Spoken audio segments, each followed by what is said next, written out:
De ce que j'ai pas lu, oui, je sais qu'il y a 2 scènes de viol, dont une sur une mineure. Je crois aussi qu'il y a une tournante dans une cave. À la fin de la pièce, les élèves de 4e ont vu les acteurs nus sur scène. C'est le concours des lycéens il y a quelques années qui s'appelait 1000 ventres et dans lequel il y a une scène ouverte de zoophilie. Je suis horrifiée, choquée, stupéfaite qu'un professeur, face à des élèves de 13 ans, ose regarder sa classe droit dans les yeux et étudier ces passages. Je suis scandalisée. Ces jeunes-là n'ont pas moyen de faire objection de conscience. Ils n'ont pas moyen de dire « Attendez, là, ça viole ma conscience ». Il est devenu très difficile de dire d'une école qu'elle n'est plus catholique, parce que ça nuit au business. Voilà.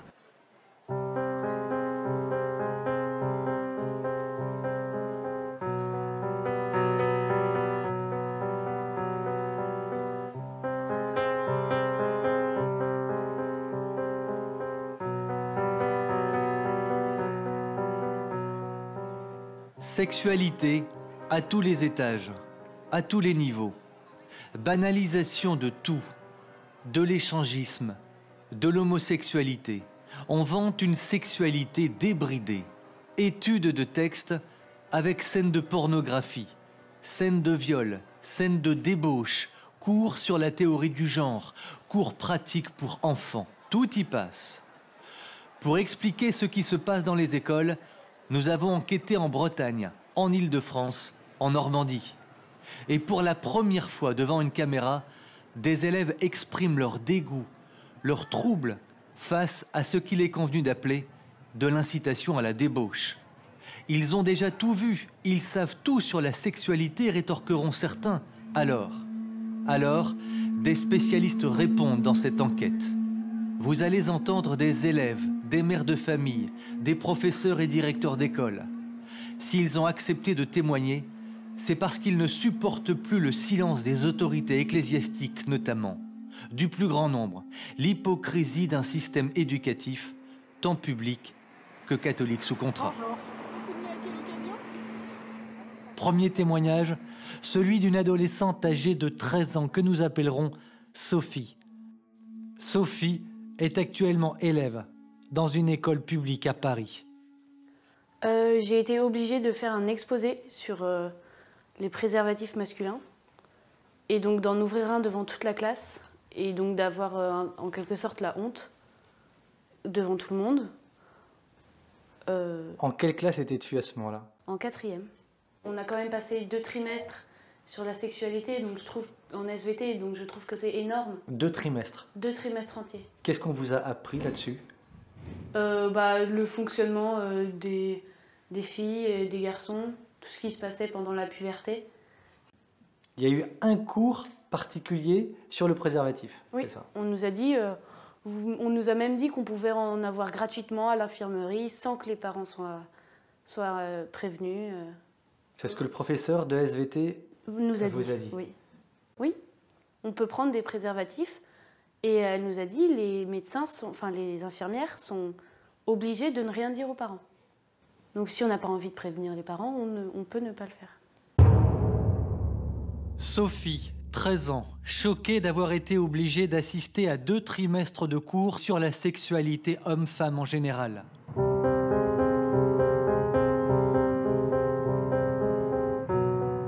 La situation est-elle identique à tout l'enseignement public? La réponse est oui, car les programmes sont obligatoires et imposés. Libre choix aux professeurs pour certains livres, certes, mais le tronc commun est exactement le même pour tout le monde. Il faut enseigner tous les aspects de la sexualité, ce, dès le plus jeune âge. Mais, alors, on va être très clair. Ça baisse en orthographe, ça baisse en maths, ça baisse en connaissances historiques, ça baisse en connaissances géographiques, ça baisse en culture de façon globale. Mais c'est monté d'une façon très nette sur l'art de surfer vers grosnichon.com. C'est Jean-Paul Brigelli qui s'exprimait ainsi sur une télévision privée, il y a 2 semaines. Jean-Paul Brigelli sait de quoi il parle. Il est docteur en lettres et sort de Normal Sup. Cet ancien militant d'extrême gauche a enseigné à l'université de Corse avant d'en devenir le président. Ce qui me bouleverse le plus, c'est quand effectivement j'ai des parents qui me remontent des choses qui se passent à l'école, notamment au niveau des livres de lecture, que ce soit en particulier en français, qui montrent des scènes qui sont vraiment, qui n'ont rien à faire à l'école, des scènes de sexe, voire de viol, des agressions sexuelles. Cette femme s'appelle Esther Pivet, mère de famille de 4 enfants. Elle est aussi très brillante. Ingénieure polytechnicienne, elle a travaillé à la direction des constructions navales avant de devenir directrice des marchés à la Commission de régulation de l'énergie. Il y a 3 ans, elle crée le mouvement Vigigender. Esther Pivet, que nous avons rencontrée à Paris, est scandalisée par ce que l'on fait apprendre aux plus jeunes dans l'éducation nationale. Donc beaucoup de livres de français qui n'ont rien à faire à l'école. Et le dernier qu'on avait mis en évidence, c'était un livre qui, sur 3 pages, décrivait une fellation dans les détails. Donc livre recommandé pour les 3e.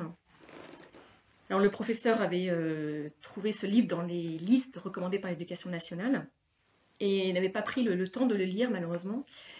Et quand des parents sont revenus vers lui en lui montrant les passages en question, il était très embêté, il a évidemment retiré le livre, mais il était un peu tard. Et l'Éducation nationale, d'ailleurs, une fois qu'on a eu alerté sur ce sujet, a enlevé le livre de sa liste officielle, en tout cas au niveau du site national. Par contre, certaines académies continuent à recommander ce livre, Qui es-tu Alaska, donc qui décrit une fellation sur 3 pages.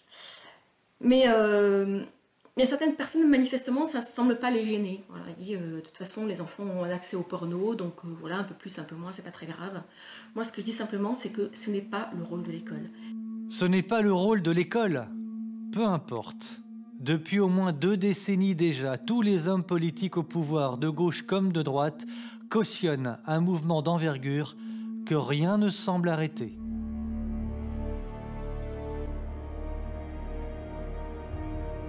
Mouvement aujourd'hui fortement amplifié par Najat Vallaud-Belkacem.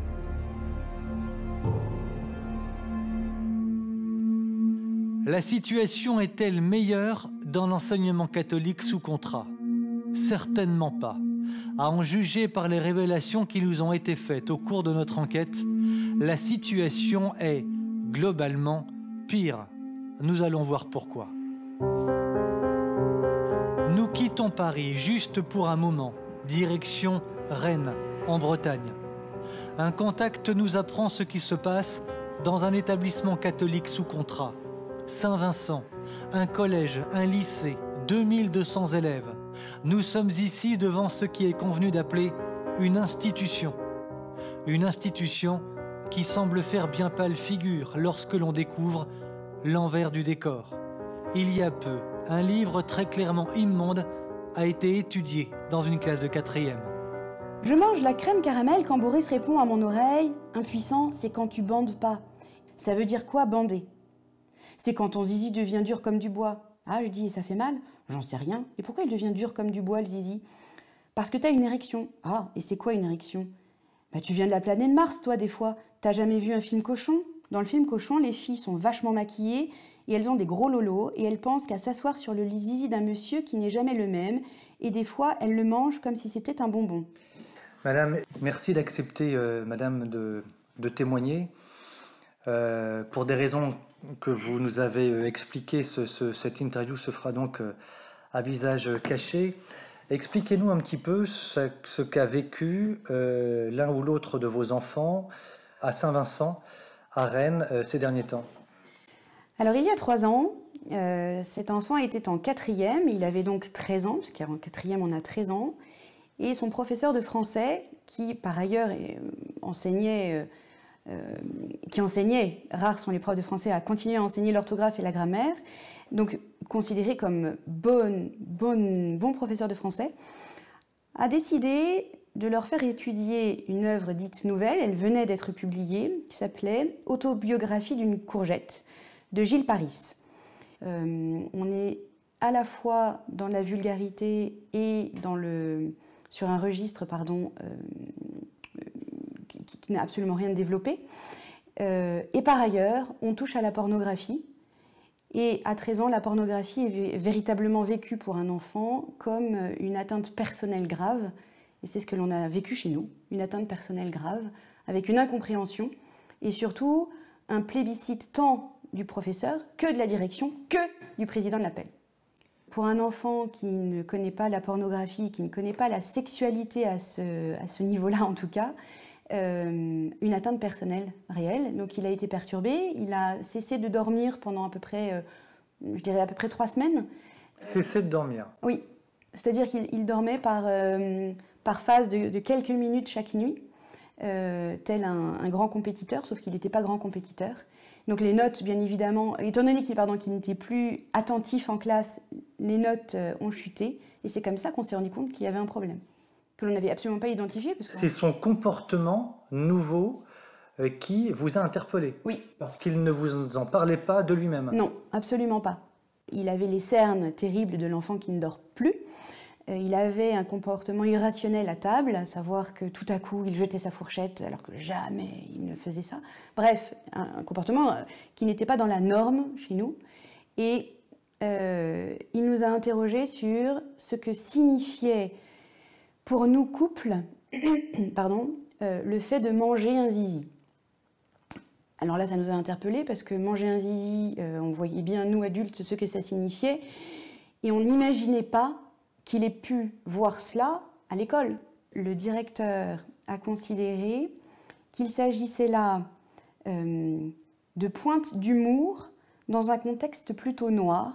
C'est ce qu'il vous a dit. C'est ce qu'il nous a dit. Il a considéré que c'était un acte d'humour. C'était une pointe d'humour. Je suis horrifiée, choquée, stupéfaite qu'un professeur, face à des élèves de 13 ans, ose regarder sa classe droit dans les yeux et étudier ces passages. Je suis scandalisée.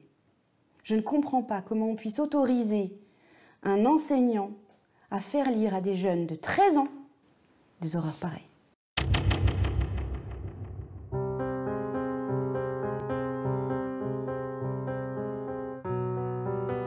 Voilà donc ce qui a été étudié dans un collège, dit-on, réputé de Rennes.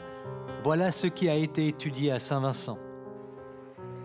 Ce témoignage est bien loin d'être un cas unique. La preuve, cet établissement situé non loin de Saint-Vincent. Nous restons dans la ville de Rennes. L'Assomption, un autre établissement catholique sous contrat. Ici, c'est le livre de Karine Thuil qui a été étudié en cours. Un livre clairement pornographique dans lequel on trouve des scènes de viol. Question, qu'est-ce qu'un livre tel que celui-là vient faire dans une classe de seconde ?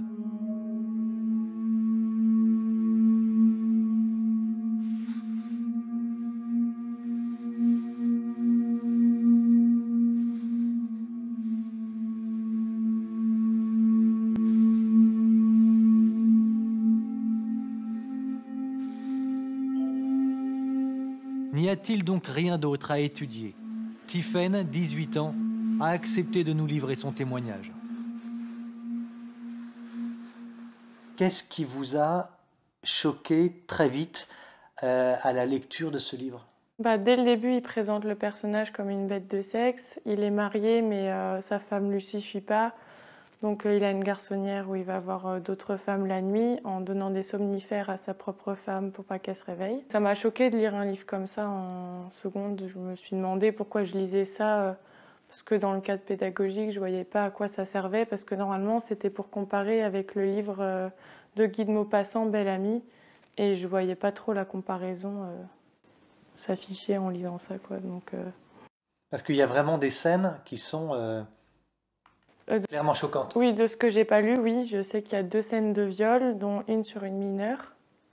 Je crois aussi qu'il y a une tournante dans une cave, donc heureusement que j'ai pas lu tout ça. Mais oui, donc c'est vraiment très choquant après. Donc le livre vous a été présenté par le professeur en question, sans dire ce qu'il y avait dedans. Non. Et il n'y a eu aucune présentation de fait. Non, du coup. On vous a imposé la lecture de ce livre ? Oui, c'était à lire dans le cadre russe, qu'il devait y avoir un DS après dessus pour vérifier si on l'avait bien lu. Donc du coup, il n'y a pas eu ce DS vu qu'on a réussi à faire retirer le livre. Mais le professeur en a parlé en disant que certains parents ne voulaient pas que le livre soit étudié, en disant que c'était les parents eux-mêmes qui faisaient de la pornographie en envoyant des extraits choquants, comme il a dit, pour que les gens voient. Et il a comparé ça à une œuvre d'art, que c'était comme si on prenait une œuvre d'art où il y avait une personne nue, qu'on découpait juste le personnage nu et qu'on le distribuait dans la rue comme ça. Et donc il a comparé les extraits du livre à ça. Les scènes de viol notamment étaient comparées à une œuvre d'art. Oui, voilà, parce que mes parents avaient sélectionné les passages les plus choquants et avaient demandé l'avis à leurs amis pour voir s'ils trouvaient ça choquant eux aussi. Et maman, on avait lu aussi une partie au directeur, qui d'ailleurs n'avait pas supporté la lecture du passage et avait demandé à ma maman de s'arrêter de lire le passage tellement il trouvait ça insupportable à écouter. Un directeur d'école catholique qui trouve cela insupportable à entendre, mais qui laisse ce genre d'immondice entre les mains des élèves dont il a la charge. Comment est-ce possible ? Quand on est une jeune fille, Tiphaine, de 15 ans, en classe de seconde à ce moment-là, et qu'on assiste à un professeur qui retourne complètement la situation à son avantage, dans quel état d'esprit est-ce qu'on est ? Très mal. J'ai très mal vécu parce que c'était le professeur la victime, l'établissement la victime et pas du tout moi. L'établissement et le professeur étaient la victime. Oui, le directeur défendait complètement le professeur. C'était eux qu'on attaquait et pas moi. Donc quand une fois je suis arrivée en pleurant, juste après qu'il ait dit que mes parents faisaient de la pornographie, le soir je suis arrivée en pleurant dans le bureau du directeur pour lui raconter ce qui s'était passé. Et là, il a complètement noyé le poisson en disant que c'était mon ressenti, que le professeur disait pas ça pour me blesser, que personne savait que c'était mes parents alors que tout le monde le savait. Et donc lui, il a pris la défense de son professeur alors qu'il avait en face de lui une jeune fille en larmes. Donc ça, c'est vrai que ça m'a beaucoup déçue. Enfin, je pensais qu'un directeur pouvait défendre son élève, mais apparemment non. Donc, En larmes, Tiffaine, parce que très choquée de ce que le professeur prenait à témoin les élèves de votre école, de votre classe, contre vos parents. Oui, voilà. Donc ça, c'est sûr que ça a été très dur à encaisser sur le coup. Ouais. Conséquence directe, durant des mois, Tiffaine sera victime de crises de larmes, de crises d'angoisse. Elle fera des cauchemars. Comment comprendre ces réactions de la jeune fille? Pour le savoir, nous avons interrogé Cécile Edel, elle est psychologue. Cécile Edel, nous avons interrogé une jeune fille qui a 18 ans aujourd'hui. Tiffaine nous dit, voilà, j'ai fait des crises d'angoisse, de l'insomnie, des crises de larmes. Ça, ce sont aussi des conséquences directes de... Oui, ça peut être une conséquence parce que vous savez, c'est comme un traumatisme. Donc, moi, j'ai eu un diplôme universitaire de stress post-traumatique. Alors, on ne va pas dire que ça va jusqu'à un stress post-traumatique comme il y a dans de grands événements bouleversants de la vie, mais c'est quand même, ce sont des images, ce sont des mots qui sont assez crus quand même. Il faut voir les manuels, il faut voir ce qu'on leur dit, qui font effraction. Finalement, nous on appelle ça en psychologie effraction dans l'esprit de la personne. C'est-à-dire que c'est comme, j'ose dire, c'est comme un viol. Vous voyez, c'est un viol de l'esprit, c'est un viol de la conscience, parce qu'on peut parler de conscience aussi. C'est parce que ces questions-là sont normalement de l'ordre de l'intimité de la personne. Et les jeunes, les adolescents ont besoin, pour se construire, de garder une part intime.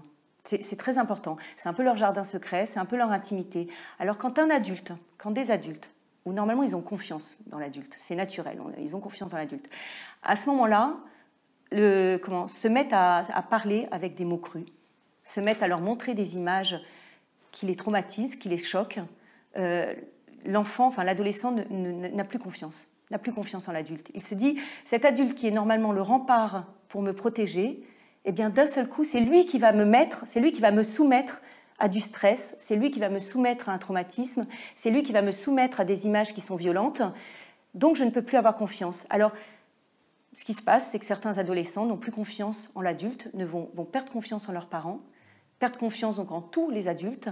Alors, une des conséquences, c'est qu'à partir du moment où on traite le jeune comme un corps, tu n'es qu'un corps. C'est ça le message que lui envoient ses professeurs ou les intervenants extérieurs, c'est tu n'es qu'un corps et on te prend pour un corps. Donc déjà, il y a un manque de respect.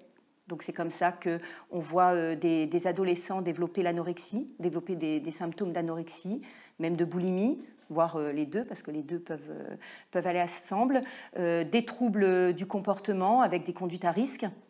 J'ai fini par aller voir un psychologue. Au début, je ne voulais pas du tout.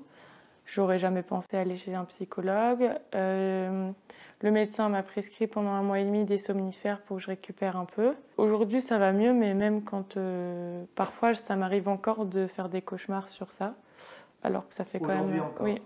3 ans après. Oui.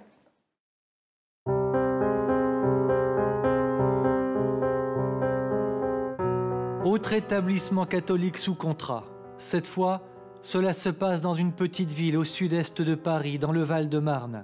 Ici même, 1300 élèves, de la maternelle à la terminale. Ce que l'on a appris est édifiant. Il serait trop long de raconter tout ce qui s'est passé. Récemment, une jeune professeure a démissionné sous la pression de ses collègues parce qu'elle avait fait retirer un livre pornographique, Le Monde à l'envers. Parce qu'elle est écœurée de ce dont elle a été témoin dans cette école où, il faut le savoir, Au milieu d'une cinquantaine de professeurs résident 8 religieuses. Guillemette Couturier, professeur d'anglais, a décidé de briser le silence et de témoigner devant notre caméra. Ça fait 8 ans que je dis rien, que je rentre dans la salle des professeurs, que je ressors en ayant le sang qui bout, en tremblant comme une feuille quand j'entends des professeurs râler parce que les parents ont râlé contre le livre. Comment est-ce qu'on fait, madame, pour évoluer dans un établissement scolaire dont on sait qu'il est de plus en plus gangréné par au minimum une manipulation intellectuelle de la jeunesse, parce que c'est clairement le cas. Oui. Je fais ce que je peux vis-à-vis de la direction parfois. Je vais voir la directrice et j'essaie de lui parler de choses que je trouve aberrantes, honteuses ou affreuses même, carrément affreuses. Sinon, eh bien, on s'épanouit ailleurs. Donc maintenant, j'enseigne dans un autre collège, hors contrat, où je me sens enfin dans mon élément. Donc je me ressource là-bas. Et ensuite, je viens faire mes cours dans un établissement sous contrat, où je fais mes cours avec mes élèves. J'aime mon métier, j'aime mes élèves, ça se passe très bien. Mais voilà, je fuis la salle des profs. Et pourtant, parmi la cinquantaine de professeurs, peut-être 30 ont quand même l'esprit bien tourné. Je pense que plus de la majorité a l'esprit bien tourné, mais n'ose rien dire. En fait, c'est la majorité silencieuse. Il n'y en a pas beaucoup qui ont des idées vraiment tordues, mais c'est ce qu'on entend, malheureusement. Et c'est eux qui gangrènent l'esprit, parce qu'à 5, 6, 7, eh ben, ils font passer des idées néfastes pour l'éducation des enfants et pour la construction de leur personnalité, ça c'est sûr. Et ils mettent une mauvaise ambiance aussi en salle de prof. Mais tous les autres ne réagissent pas. C'est juste quand on parle deux par deux qu'on s'aperçoit que l'autre aussi pense comme soi, mais n'ose pas le dire, on dit rien. On est 30 à se taire. La loi du silence est une minorité agissante. Comment est-ce possible dans des établissements dits catholiques? Nous poursuivons notre enquête. Il s'agit maintenant de comprendre pourquoi et comment est-il possible qu'une minorité agissante gangrène à ce point l'enseignement catholique? Et qu'y a-t-il précisément au sommet de l'enseignement catholique de France? Nous avons rendez-vous à plus de 300 km de Paris. Le directeur d'une école catholique sous contrat accepte de nous parler. Pour des raisons faciles à comprendre, l'interview se réalise à visage caché. Vous êtes donc directeur d'un établissement scolaire, oui, d'enseignement catholique sous contrat. Lorsque nous avons pris contact avec vous au téléphone, vous nous avez dit très clairement l'appel est une mafia. Qu'est-ce que vous voulez dire par là? Je dis qu'il y a dans l'organisation de l'association des parents d'élèves telle qu'elle est gérée actuellement une mainmise d'un certain nombre de gens qui n'ont pas du tout l'intention de lâcher le pouvoir et qui sont à la solde à la fois du secrétariat général de l'enseignement catholique et du ministère de l'Éducation nationale. Et j'en veux pour preuve que les dernières élections qui ont eu lieu pour cette organisation ont été des élections parfaitement obscures. On ne sait pas qui vote, on ne sait pas combien de gens sont habilités à voter. Et ce qu'on sait par contre, c'est que les gens qui déposent des motions qui vont plutôt dans le sens d'une reconnaissance d'une catholicité des établissements, ceux-là sont systématiquement éliminés. Vous voulez dire que à la tête de l'enseignement catholique, c'est une mafia? Oui, je crois qu'on peut dire qu'il y a à la tête de l'enseignement catholique, en tout cas, une organisation qui est très bien huilée pour faire en sorte d'éviter toutes les têtes qui peuvent dépasser. Ça, c'est absolument certain. Alors, les têtes qui peuvent dépasser, c'est quoi? C'est toutes les têtes qui s'opposent, par exemple, aux programmes qui sont mis en place? Aux programmes qui sont mis en place et même à ce qui pourrait apparaître comme légitime dans l'usage du caractère propre de l'enseignement catholique. C'est-à-dire qu'on veut bien éventuellement tolérer qu'il y ait une aumônerie ou des choses comme ça dans les établissements d'enseignement catholique, mais si ça va au-delà de ça, là, on n'est plus du tout d'accord. Et je peux vous donner un exemple que je connais un petit peu, c'est le fait que, par exemple, la doctrine sociale de l'Église essayer de regarder un peu comment cette doctrine sociale de l'Église peut s'appliquer dans l'enseignement catholique, c'est complètement dérisoire. On a dépouillé les chefs d'établissement de leur possibilité de recruter leur personnel enseignant, on a dépouillé les chefs d'établissement, même dans certains cas, dans certains diocèses, il n'y a plus la possibilité pour un président de GEC, par exemple, de payer lui-même son chef d'établissement. Donc c'est l'enseignement catholique qui s'occupe de tout. Et donc effectivement, on peut dire qu'il s'agit d'une mafia. Je le redis. Donc, cela explique, selon vous, les raisons pour lesquelles on trouve dans l'enseignement catholique sous contrat l'étude de livres clairement pornographiques où toute la sexualité la plus débridée est étudiée. Mais bien sûr, parce qu'à partir du moment où la norme devient l'enseignement public, il n'y a plus aucun frein. C'est-à-dire que, pour vous donner un exemple très simple, le livre qui s'appelle « 1000 ventres », qui a été prix Goncourt des lycéens il y a quelques années, et dans lequel il y a une scène ouvertement de zoophilie. Ce bouquin est dans peut-être 70% des CDI de lycée, parce qu'il est le Goncourt des lycéens, et que donc on ne peut pas censurer.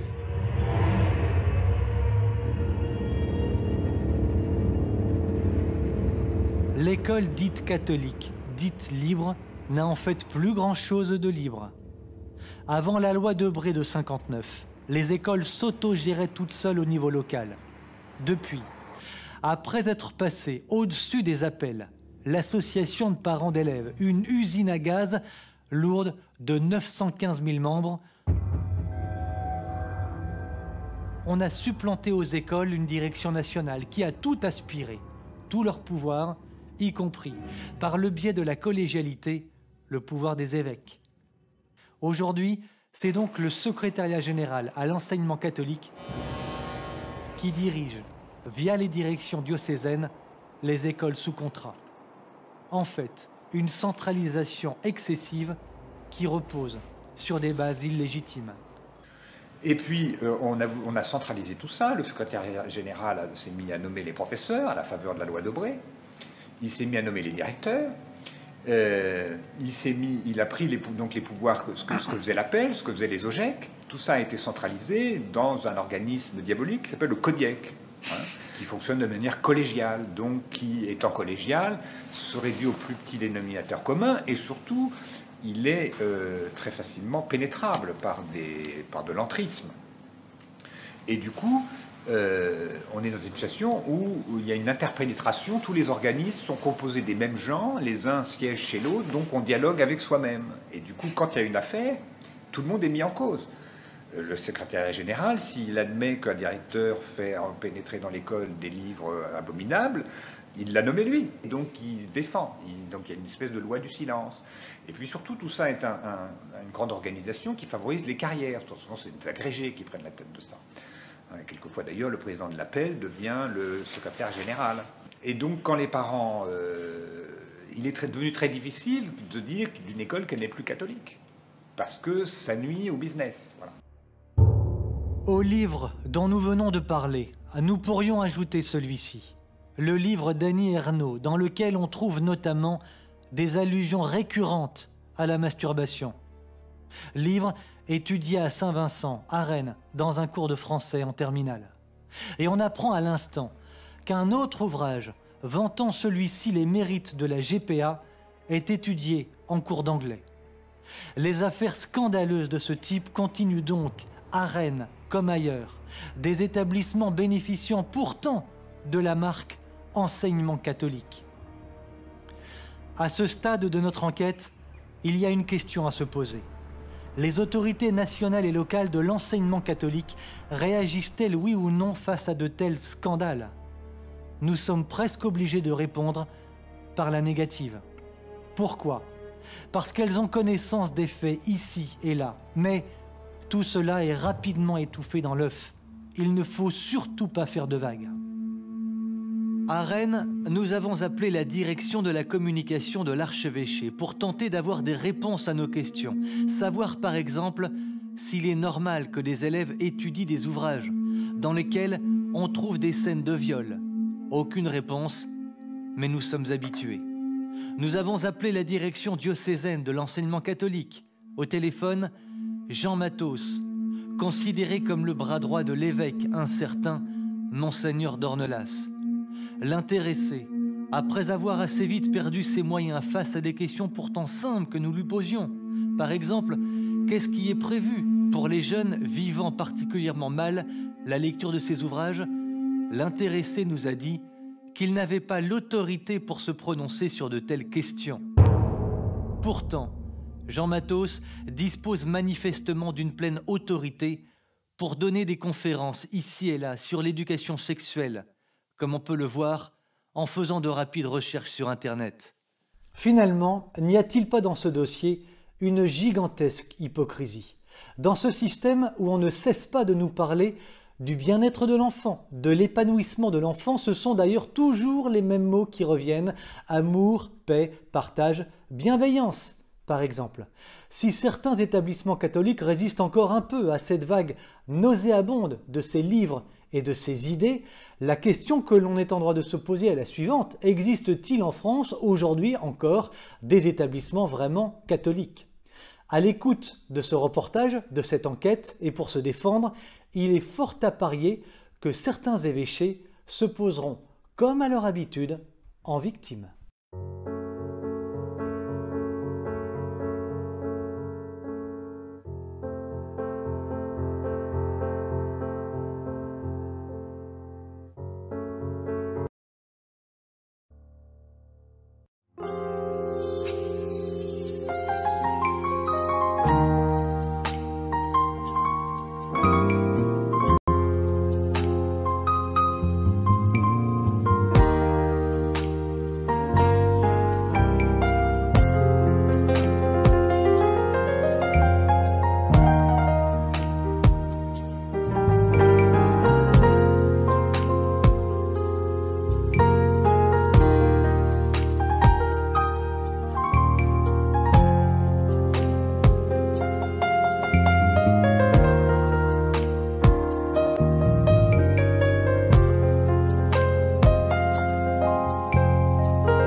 souviens-toi de moi. Souviens-toi de moi, Seigneur, souviens-toi de moi. Parce qu'ici-bas, Seigneur, je n'ai que toi. Quel autre ai-je au ciel, Seigneur? Quel autre que toi?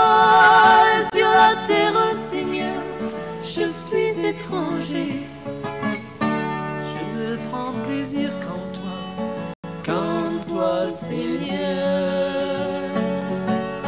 Quand tu viendras dans ton règne, souviens-toi de moi, Seigneur, souviens-toi de moi. Souviens-toi de moi, Seigneur, souviens-toi de moi. Parce qu'ici-bas, Seigneur, j'espère en toi. Quand le jour viendra, Seigneur, ce jour tant attendu, que moi aussi je sois parmi les élus, à glorifier ton nom, Seigneur. Quand tu viendras dans ton règne, souviens-toi de moi, Seigneur, souviens-toi de moi. Souviens-toi de moi, Seigneur, souviens-toi de moi. Parce qu'ici-bas, Seigneur, je ne crois qu'en toi. Donne-moi la force pour y arriver jusqu'au bout, Seigneur, de persévérer et pour ensuite me reposer. Quand tu viendras dans ton règne, souviens-toi de moi, Seigneur, souviens-toi de moi. Souviens-toi de moi, Seigneur, souviens-toi de moi. Parce qu'ici-bas, Seigneur, je